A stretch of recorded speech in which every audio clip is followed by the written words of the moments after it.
Olá!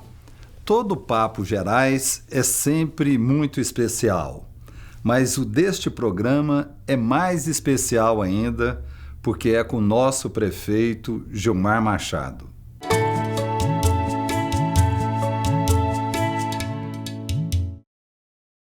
Gilmar, muito obrigado por te receber aqui, viu? Eu que agradeço. E nós queremos registrar um pouco mais da sua história de vida.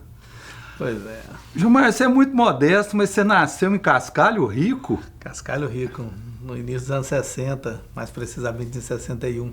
E por que você foi escolher logo nascer em Cascalho Rico?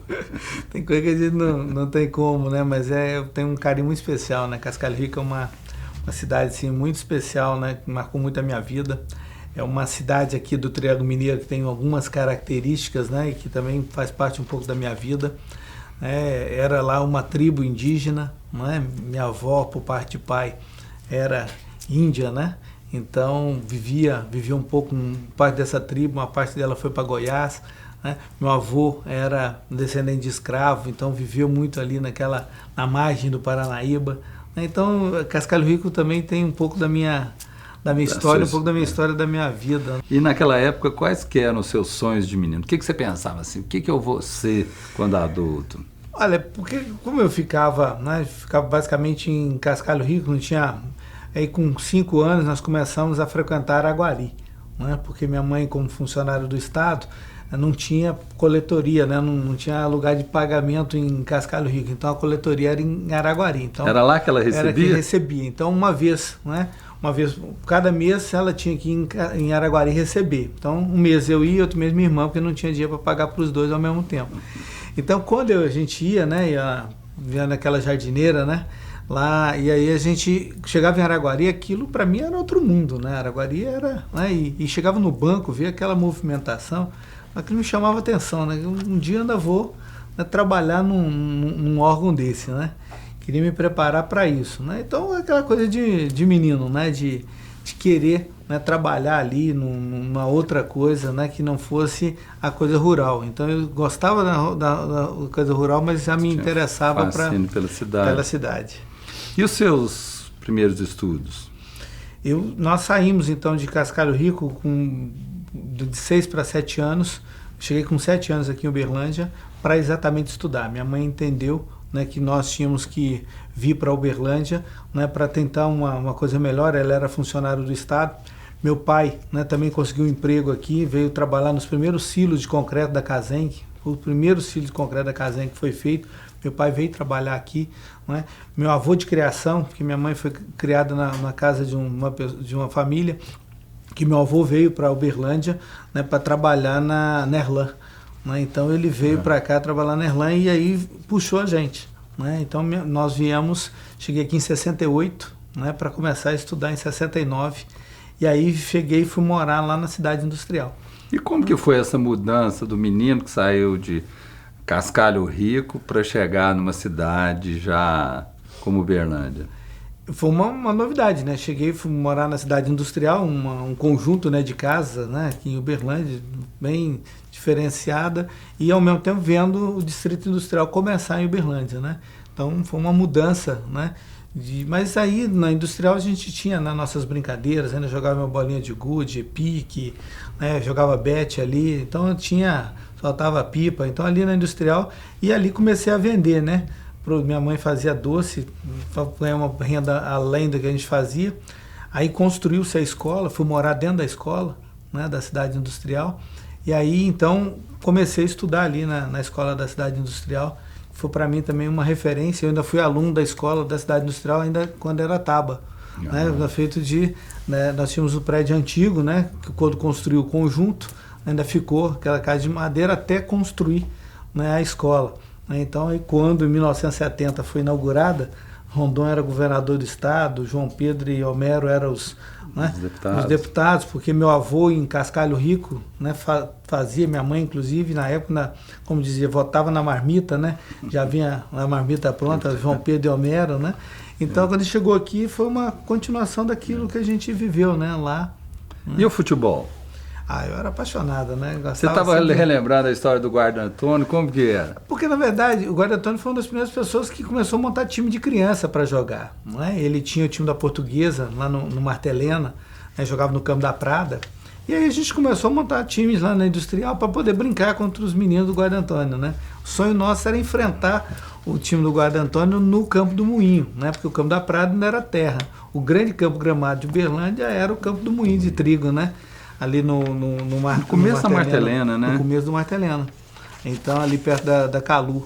Então, a gente então começamos ali, montamos um timinho lá na Industrial, chamada CBF, né? E eu sempre fui apaixonado, gostava de acompanhar. E em 1970 o Industrial foi campeão, né, de Uberlândia, né?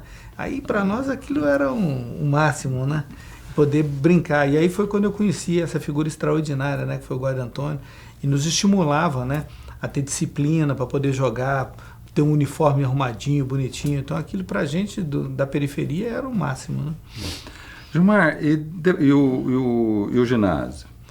Eu continuei estudando, fiz até a 6ª série na cidade industrial.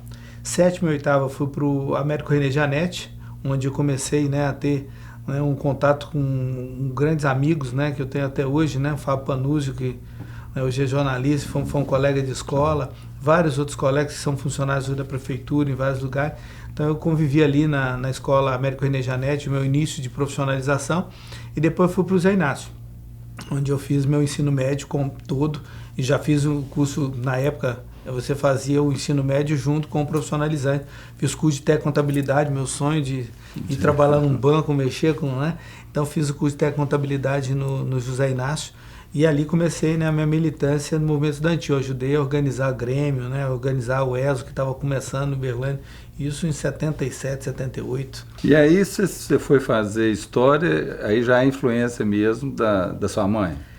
Não, porque eu vivi uma parte grande da minha vida dentro da escola, né? Minha mãe era servente escolar, então você não tinha muitas opções a não ser estudar, né? Como é que você vai matar aula se você mora dentro da escola, né? Então os professores era algo que me chamava muita atenção. Eu gostava muito, né, da escola, estudava muito, frequentava a biblioteca. Então isso tudo me influenciou. E então, naquela época, eu não tinha condição de fazer um curso integral, porque para fazer curso integral eu teria que parar de trabalhar. Eu já trabalhava, né, desde 14 anos, né? Trabalhava, com 16 anos já tinha carteira assinada. Você trabalhava em quê? Meu primeiro emprego foi na Ótica Imperial, né? Trabalhei com o Alceu Santos muitos anos. Foi a primeira pessoa que me deu oportunidade, né, aqui. Ele tinha uma funcionária lá, Marilze, né, que era professora na cidade industrial, né? Então eu me conheci lá, depois mais tarde ela me deu uma oportunidade, meu primeiro emprego na Ótica Imperial. Fui office boy e saí de lá como técnico em ótica. Inclusive eu sou montador de ótica, né? Então eu sei todas as fases, né? Hoje já modernizou, né? Mas antigamente eu conhecia todo aquele processo. Então o Alceu foi uma pessoa que me deu uma oportunidade grande também, né, de trabalho, foi um grande amigo que eu tenho até hoje, né? E com isso, né, não tinha que trabalhar, então não tinha como fazer um curso integral. Então eu resolvi ser professor. E aí fiz curso, né, na época a universidade não tinha curso de história, então nós éramos obrigados a fazer estudos sociais. Então fiz estudos sociais 2 anos e meio, depois fiz opção por história. Mas foi até bom que fiz um tempo também de geografia que me ajudou muito. Tanto é que o meu primeiro trabalho como professor foi professor de geografia. E você foi professor aonde? Minha primeira experiência como professor foi na escola Messias Pedreiro, né? Foi uma experiência muito gratificante. Eu comecei lá em 82. E aí, em 83, fui trabalhar no Instituto Rio Branco, a dona Carlota, que é outra figura extraordinária que me ajudou muito. O Afonso Celso, que é o sobrinho dela também, uma figura assim que eu tenho um carinho muito especial. E foi uma escola onde eu tive contato também de novo com o professor, porque eu dava aula de ensino fundamental e lá tinha magistério. Então dei aula a partir de 84, comecei a dar aula para professoras, né? Meninas, adolescentes que virariam professoras, né? Inclusive hoje várias foram minhas alunas no Instituto Rio Branco, hoje são professoras na rede, tanto estadual como municipal. Quando a gente se encontra é sempre. E o que você bom. aprendeu nessa época dando aula? Eu acho que a escola, né, ela ensina muita coisa pra gente, porque você tem que desenvolver com os alunos, não é? Você não pode ficar satisfeito só com o quadro negro e giz. Eu nunca me conformava só ficar na sala de aula. Então, desenvolvia vários trabalhos com meus alunos fora da sala. E essa é uma das coisas que eu quero implantar agora aqui em Uberlândia, você ter exatamente condições de fazer com que seus alunos conheçam um pouco a região. Porque muita gente que mora em bairro, às vezes ele não consegue sair nem de Uberlândia. Não conhece, às vezes, nem Uberlândia, né? Direito. Bem, por hoje nós vamos ficando por aqui, mas nós voltaremos no próximo programa com a segunda parte do nosso Papo Gerais com o nosso prefeito Gilmar Machado. Até lá.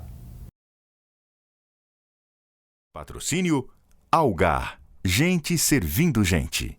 Incentivo Lei Estadual de Incentivo à Cultura de Minas Gerais.